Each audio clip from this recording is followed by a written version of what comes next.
नमस्कार दोस्तों, आज हम आपके लिए लेकर आए हैं फाल्गुन मास की गणेश चतुर्थी व्रत की कहानी। जैसे ही आप इस व्रत को पूजा के साथ मनाएंगे वैसे ही आपके जीवन में खुशियाँ और समृद्धि आएगी। तो चलिए शुरू करते हैं और जानते हैं इस व्रत की पवित्र कथा और इसके महत्व के बारे में।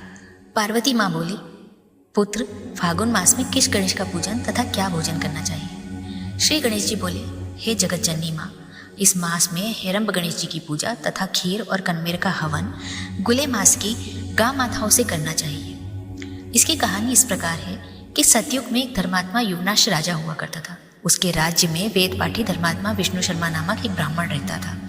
उनके 7 पुत्र थे, सभी विवाहित थे और सभी अलग अलग रहते थे।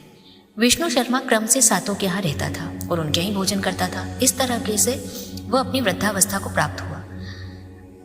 उम्र बढ़ते हुए देखकर बहुएं भी अपने ससुर का धीरे धीरे अपमान करने लगी।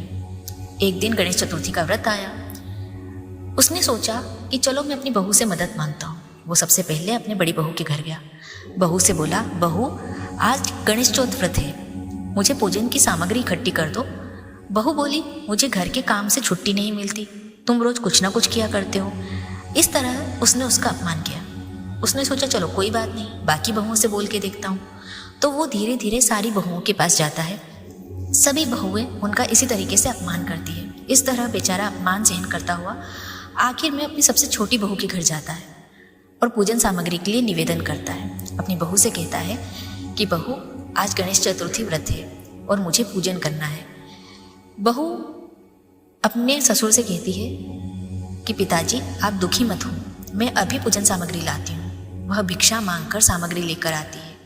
स्वयं अपने ससुर के साथ में गणेश जी के व्रत की पूजा आरंभ करती है। इस तरीके से दोनों मिलकर श्री विघ्न विनाशक श्री गणेश की पूजा करते हैं। छोटी बहू ने ससुर जी का व्रत खुलवाती है, उनको भोजन करवाती है और रात को स्वयं भूखी रह जाती है। अर्धरात्रि के समय विष्णु शर्मा को अचानक से तबीयत खराब हो जाती है। उन्हें उल्टी होने लगती है, दस्त होने लगते हैं और मल मूत्र में उनके पैर भी खराब हो जाते हैं। जब छोटी बहू उनको देखती है तो उसे बड़ा दुख होता है। वो पानी से अपने ससुर के हाथ पैर धुलवाती है और रात भर उनकी सेवा करती है और इस तरीके से रात भर वो जागरण भी करती है।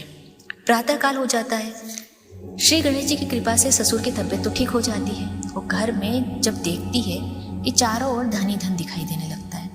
जब सुबह होती है तो बहुओं ने छोटी बहू से पूछा कि ये इतना धन तुम्हारे यहाँ कैसे आया? तो छोटी बहू अपने बाकी सबको बताती है कि ये तो श्री गणेश जी की कृपा है। मैंने ससुर जी के साथ मिलकर गणेश जी का व्रत किया था और उस व्रत का ये फल हमें मिला है। श्री कृष्ण बोले, राजन, तुम भी इस व्रत को करो, तुम्हारे सभी दुख नष्ट हो जाएंगे और राज्य की प्राप्ति होगी। श्री युधिष्ठिर जी ने भी गणेश चतुर्थी व्रत कर अपना राज्य प्राप्त किया और इस लोक में सुख भोग कर स्वर्ग को प्राप्त किया।